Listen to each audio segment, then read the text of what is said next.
Most important to you? I'm extremely concerned about the border. Illegals, they gotta go. People are coming here seeking asylum. Baloney. They're coming here for the freebies. When people talk about immigration, they're thinking we're saying we don't want immigrants of any kind, and that's not what people are saying. People are saying that there are people who have come here legally. Why do they get pushed aside to allow people who have not even worked one day in our country, have not paid into the system? I took my brisket and mac and cheese with me to catch Ken Lasker with a to-go order.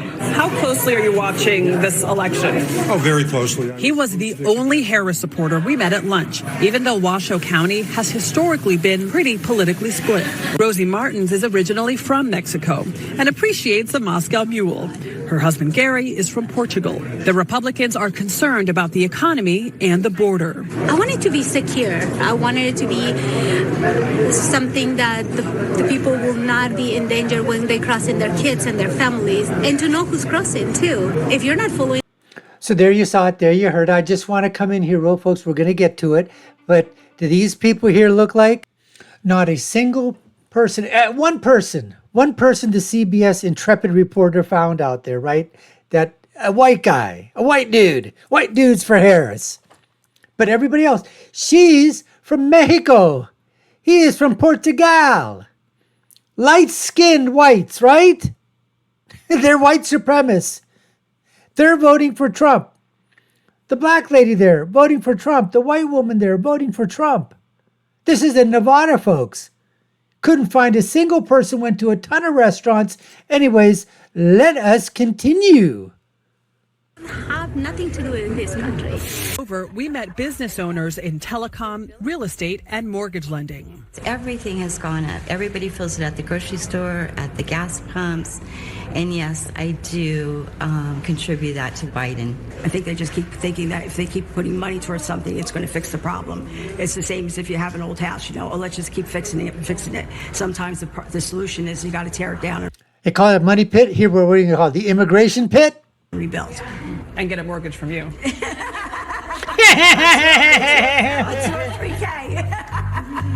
Join you? Leanne and Stephen Schaefer were first to arrive and say they can't wait to vote. I want someone who's strong, who demands respect and who gets the respect, and who can deal with foreign leaders. Geez, I wonder who that could be. I think Trump's the guy. There's so much going on throughout the world, in this country as well. But do you remain hopeful about America? Do you remain hopeful about America? Let me just pose this question to you that way, because she knows they're Trump supporters. So, of course, if you want to remain hopeful, there's no way you can vote for the Trumpster. You got to put the Trumpster in the dumpster, according to her. Harris is the joyful one, the hopeful one.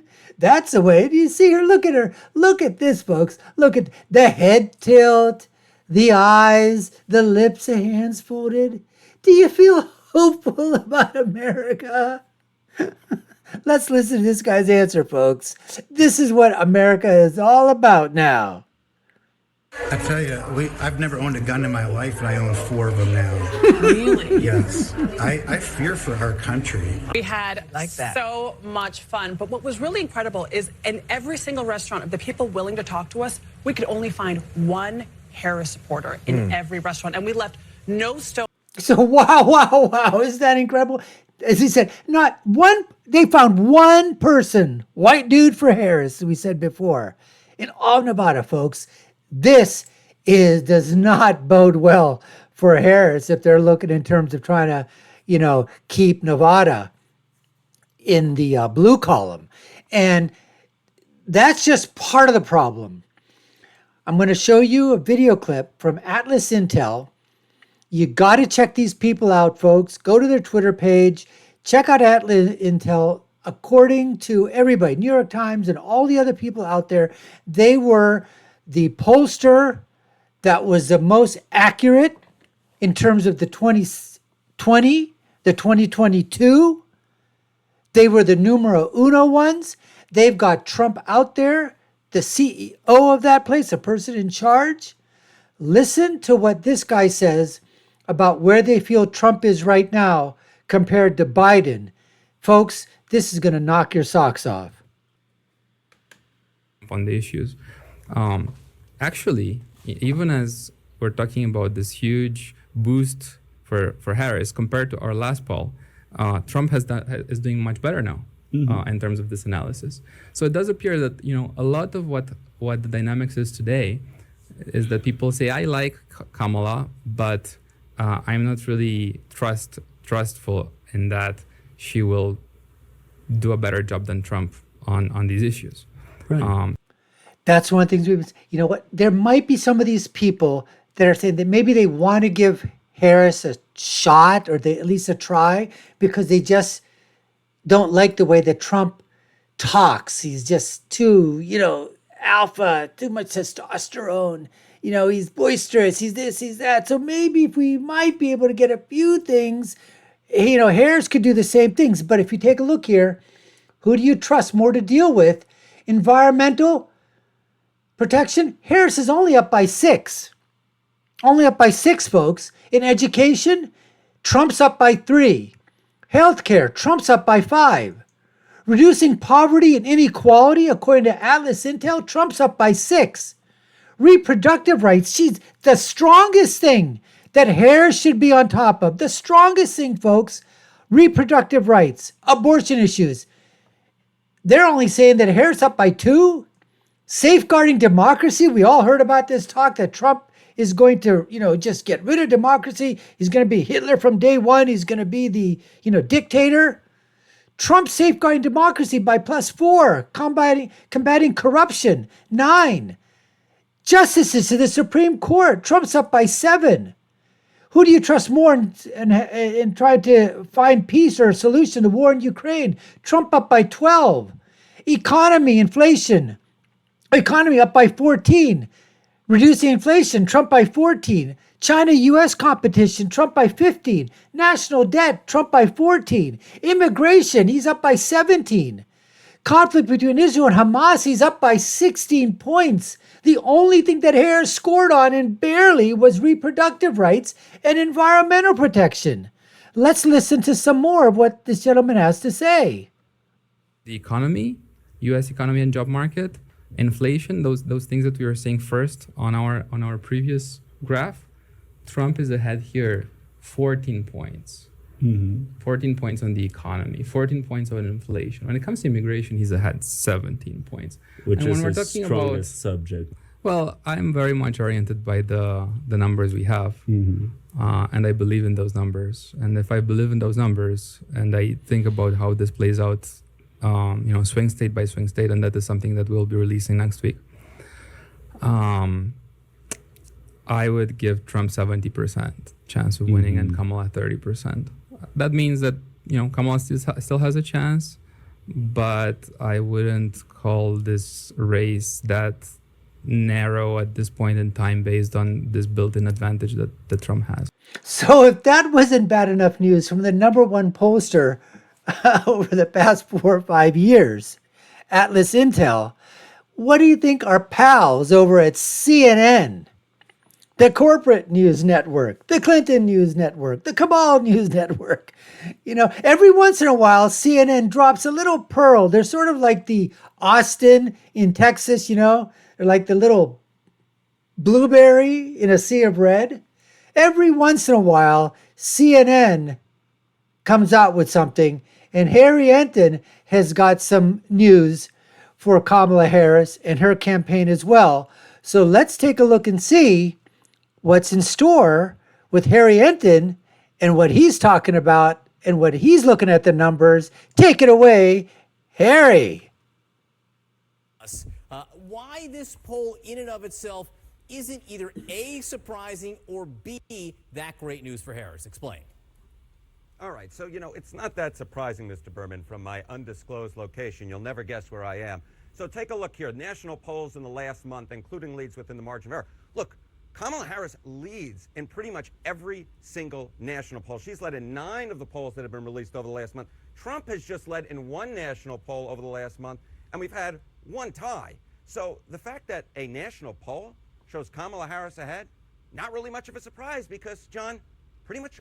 one of the things you have to understand here, they're not utilizing anything from Rasmussen.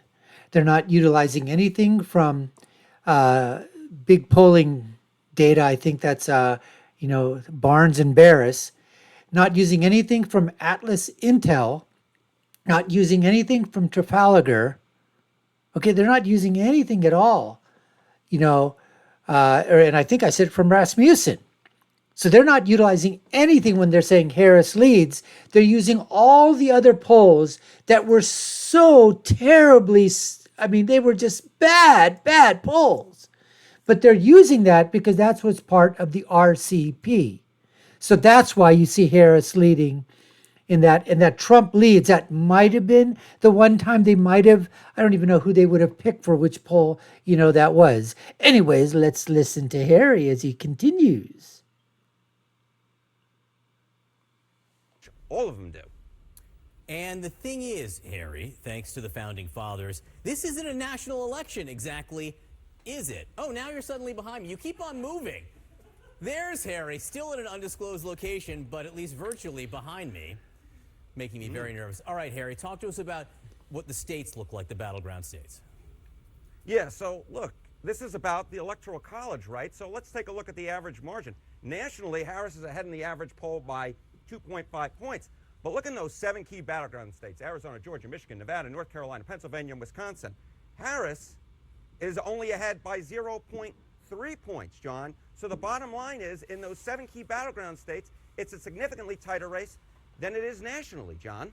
So Al Gore and Hillary Clinton are calling right now, Harry, asking what the chances are that Harris could win the popular vote but lose in the Electoral College. Okay. Like Hillary Clinton. 2.5 point lead nationally here, right? Okay. Harris's chances, if she wins the popular vote by 2 to 3 points, the chance she wins the Electoral College is only 53%. The bottom line is, once you have to get all the way north to about 3 to 4 points for Harris to have a clear chance, the clear majority chance of winning the Electoral College. If she only wins by less than 2, look at that. Only a 23% chance of winning. Right now, Harris is right now in that danger zone. And I'm telling you right now, folks, the way that I see it, as we get closer and closer to the election, you're going to have these polls start to push polls. All the ones that lean heavily left, that are just absolutely terrible, like Quinnipiac and Yahoo.gov and, Axios, Ipsos, and all these other ones that are out there. All these individual polls that were just so bad in 2016, 2020, 2022, they're going to start to push. I really believe you're going to start to see these numbers come out where you're going to see Harris all of a sudden in the 3 to 4 to 5 range. You're going to have some polls. I think you're going to have some polls that are going to show her north of 5 points. Why?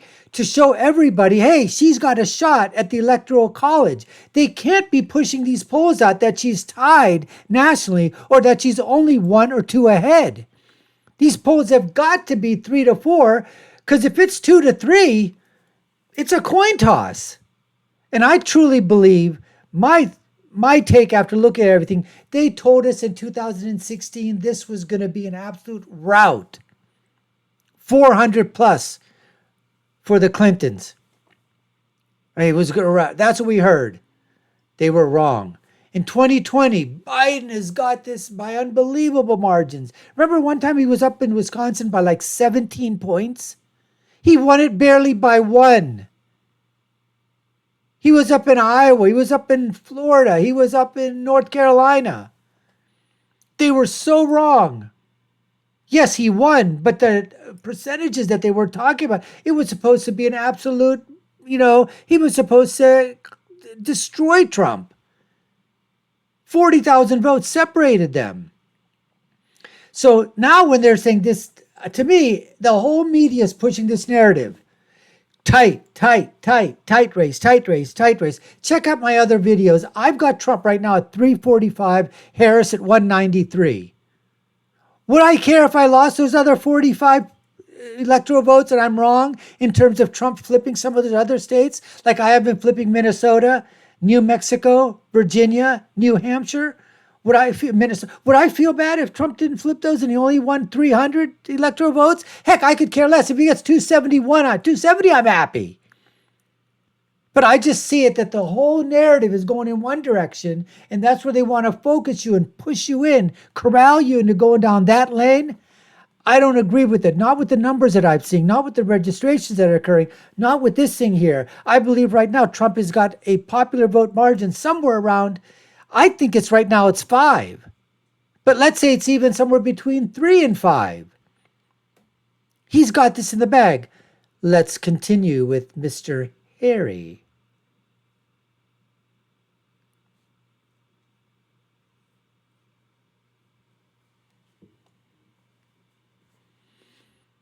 We're basically about half the time, given that popular vote margin nationally, she would win. And so here's the situation. Chance Harris wins the popular vote at this point is about 70%, but the chance she wins the Electoral College is only about 50%. So the bottom line is, at this hour, John, there's about a 20% chance that Kamala Harris wins the popular vote, but actually loses in the Electoral College. So we could be heading towards one of these splits that we saw in 2016 and in 2000, whereby one candidate, Kamala Harris, wins in the popular vote, but loses in the Electoral College. Basically, at this hour, we're right in that sort of weird middle zone where we honestly don't know what's going to happen based upon the popular vote, and that is why those national polls that show Kamala Harris ahead, at this point, really don't matter that much. Harry, Wow. thank you so Wow. much wherever Wow. you are. Stay safe, my friend. There you have it, folks. My take. I put my numbers up there, give you my analysis, my predictions. Check out my other videos out there. You'll see in terms of where I have it, hasn't changed. I still think Trump's 345, Harris is 193. That's where it is, folks. Good night. You're watching the Dr. Nasser Shake Show. I'm your host, Dr. Nasser. Thanks for taking the time to watch. Take a look at our other video links above and below. My final thought is always, when you're right, you're right. And when you're left, you're wrong. Until next time, folks, take care and stay safe.